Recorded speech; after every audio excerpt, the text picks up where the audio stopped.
Do you know what no one really tells you about cosmetic surgery? It's not about your appearance. It's about what you hope to feel afterward. And if you don't understand this, you risk entering a cycle that's very hard to get out of. Because it all starts like this, simply, almost innocently. If I change this, I'll feel better. And maybe it's something small, your nose, your lips, your skin, your body. And inside, it doesn't even feel like an extreme choice. It feels logical because you link that change to a feeling, more confidence, more freedom, more worth. And do you know what the most interesting part is? Sometimes it actually works. You make that change and you feel better. You look in the mirror and for the first time, you don't feel discomfort. You feel more at ease, lighter.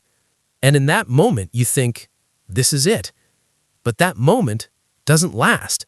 Not because you made a mistake, but because that's how your brain works. It adapts. Always. In psychology, this is called adaptation. Any change, even a positive one, eventually becomes the new normal. And what once felt special stops feeling that way.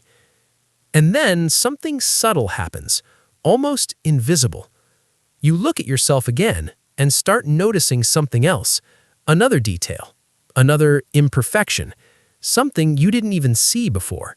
And without realizing it, the thought comes back, I could improve this too.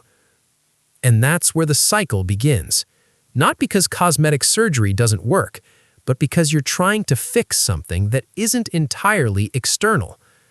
At this point, many people start to change the way they see themselves. They no longer see their face as a whole. They see parts, details, flaws. It's as if the mind keeps zooming in, closer and closer, more critical. And the more you look, the more you find. The more you find, the more you feel like you need to fix. So you start checking yourself. Mirrors, photos, comparisons. You observe yourself. You analyze yourself. You compare yourself. And without realizing it, the problem changes shape. At first, it was, I don't like this. Then it becomes, I'm not enough.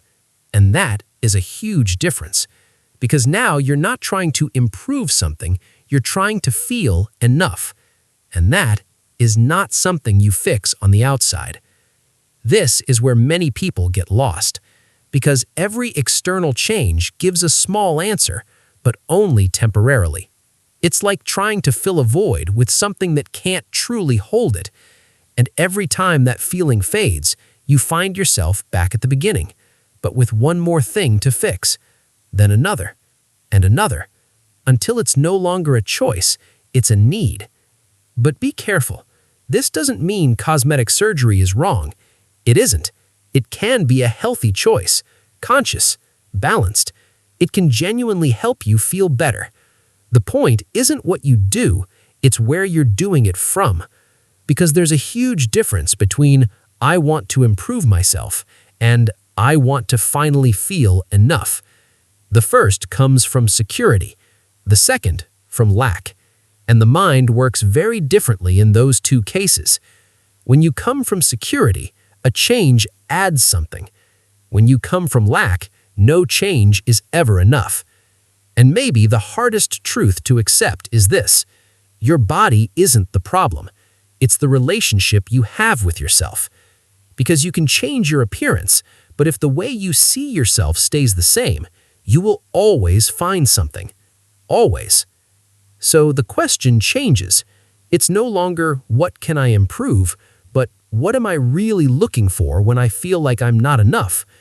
Is it acceptance? Is it love? Is it security? Is it feeling seen? Because those things, they can't be operated on. They are built. And that is much harder. But it's also the only place where the cycle stops. Because when you start working on how you see yourself, something different happens. You don't stop seeing flaws, but you stop defining yourself by them. And at that point, if you choose to change something, you're not doing it to feel enough anymore. You're doing it because you already are. and you simply want to express yourself better. And that is the whole difference. So, if there's one thing I want to leave you with, it's this. Don't ask yourself what you want to change. Ask yourself what you're searching for. Because as long as you're chasing a feeling, you'll keep chasing it. But the moment you understand where it comes from, you stop running. And finally, you start to stand still. And maybe that's exactly where everything changes. If you recognized yourself in even just a part of this video, don't ignore it. Write it in the comments, even just one word. And if you really want to understand how your mind works, follow me. Because here we don't just talk about what you see, but about what you feel.